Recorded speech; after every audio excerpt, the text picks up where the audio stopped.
All right, y'all. So I just recently did, just yesterday, I did a seminar called Cultivating Confidence for Your Interviews for my business fraternity, AK Psi. And it also came up with my cousin hitting me up, also trying to get a job. So I think that this topic may add a lot of value.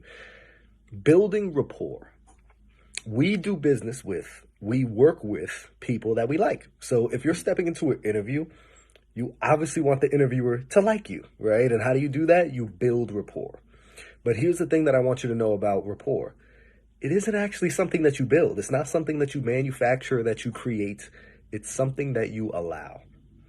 Rapport is something that you allow through your deep, intense presence, active listening, and being fully engaged and present with another human being. It is so easy to develop rapport, to allow rapport when you are fully present. The only thing that's going to stop you from developing rapport with another person is you being stuck in your head. So what helps me a lot, breath work, just breathing deeply into the bottom of your lungs like a baby does. If you ever see a baby breathe, you see their, diaphragm, you see their stomach go up and down because they're breathing deep into the bottom of their lungs. But then we grow up and we lose that.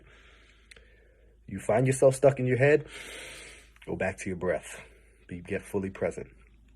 You also want to make sure that you're actively listening to your interviewer, right? Because you don't want to be answering a question that they didn't ask you. You don't want to be the person that's formulating a response as they're speaking to you. You want to make sure you fully understand what they're saying. Like Stephen Covey says, seek first to understand, then to be understood. So develop your presence. Breath work helps a lot, and make sure that you are actively listening to that person. The last thing I want you guys to know is not to over-filter. Yes, you want to have a filter, but you want to find your middle way between speaking your truth and just saying the first thing that pops into your head and having a filter, right? Obviously, you want to have a filter, but a lot of us over-filter. When you are able to just follow your intuition a little bit more, sometimes it is great to just say the first thing that pops into your head, and that's a great way to allow the conversation to flow.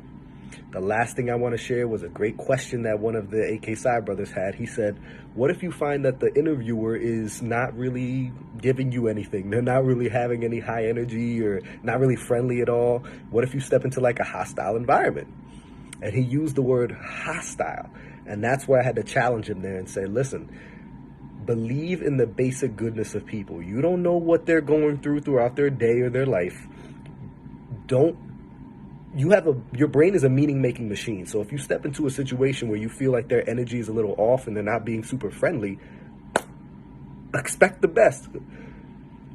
Believe the best of them and assume the best. Assume they must be having a bad day. Assume that it has nothing to do with you. But a lot of us are so stuck in our egos. It's like, oh, do they not like me? Are they trying to intimidate me? And that's why I had to challenge. Don't even look at it a hostile. And really, you think you're stepping into a hostile environment? You got to change your mindset, change your paradigm around that, and step into it.